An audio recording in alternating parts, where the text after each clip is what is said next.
नमस्कार, आप देख रहे हैं समाचार टाइम 24 और मैं हूं आपके साथ दीप्ति अग्निहोत्री। आज हमारे साथ स्टूडियो में मौजूद हैं अपनी जिंदगी अपना दल के राष्ट्रीय अध्यक्ष सरजीत सिंह खंडसाल जी। सर, मेरा आपसे पहला क्वेश्चन ये है कि जो आपका राजनीति में आने का मेन मोटिव क्या है और आपको कब ऐसा लगा कि अब हमें राजनीति में आ जाना चाहिए और देश के लिए और देश के लोगों के लिए कुछ करना चाहिए?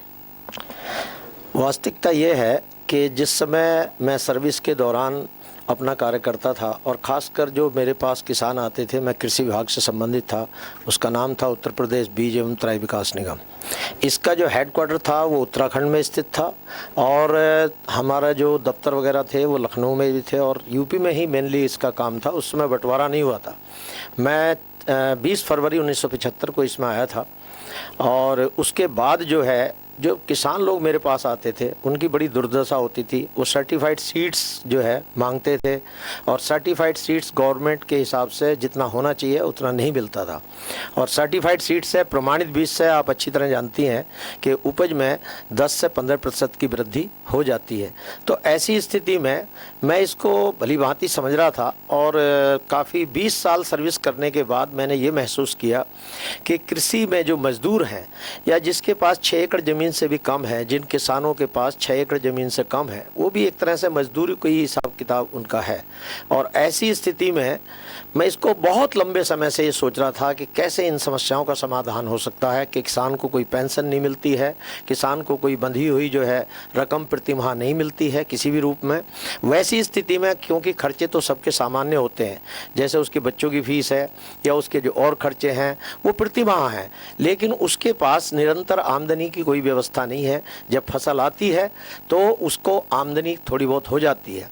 तो ऐसी स्थिति में कृषि को हमें यदि आधुनिक बनाना है तो उसके जो इनपुट हैं, खासकर खाद, बीज, इरिगेशन, ये जो मैकेनिज्म है इसको हमें ठीक करना होगा। तो एक तरफ तो किसान थे और मैं खुद किसान के घर से हूँ। हमारे घर में 40 बीघे ज़मीन थी हमारे पिताजी के पास, हम 5 भाई थे।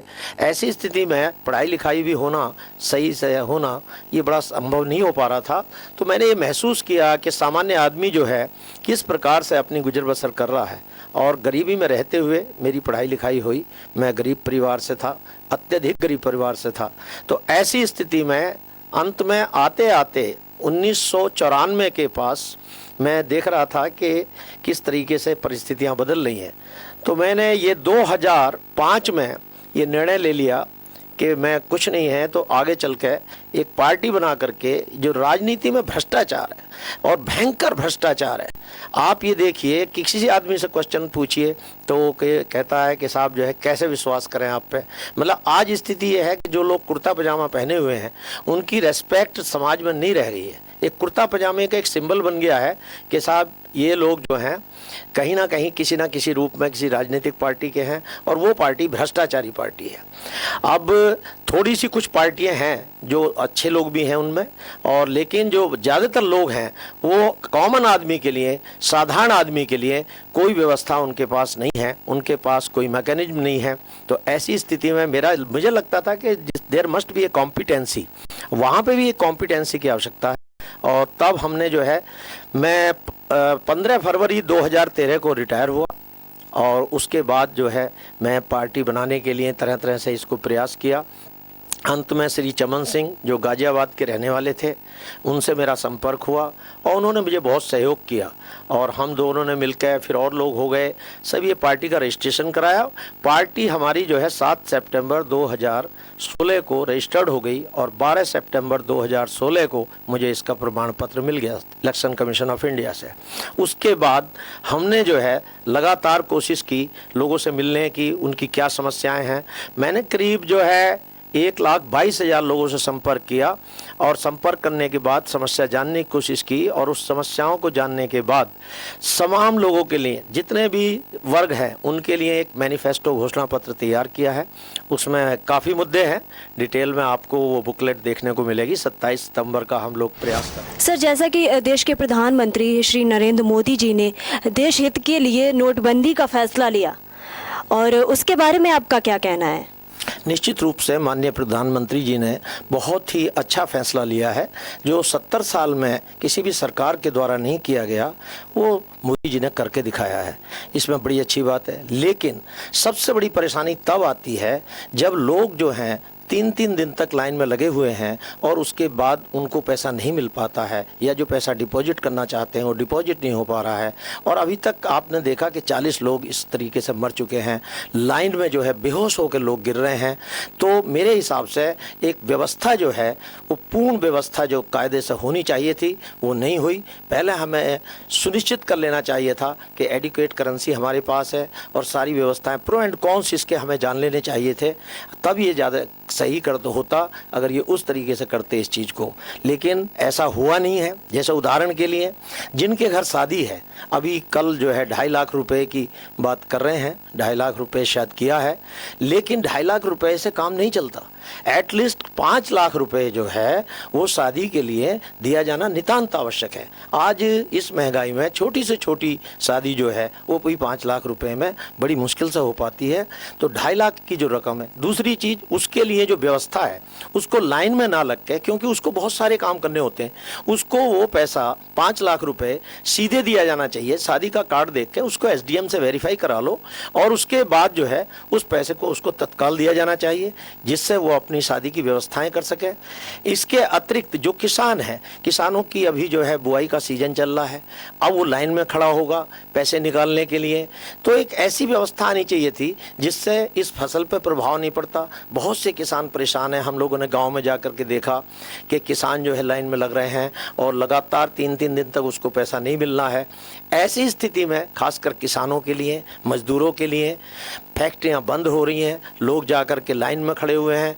तो ये व्यवस्था जो है इसमें कुछ खोट नज़र आता है और मुझे लगता है कि पूरी तरीके से विचार किए बिना इसको लागू कर दिया गया है, जिससे ये परेशानियां सामने आ रही हैं।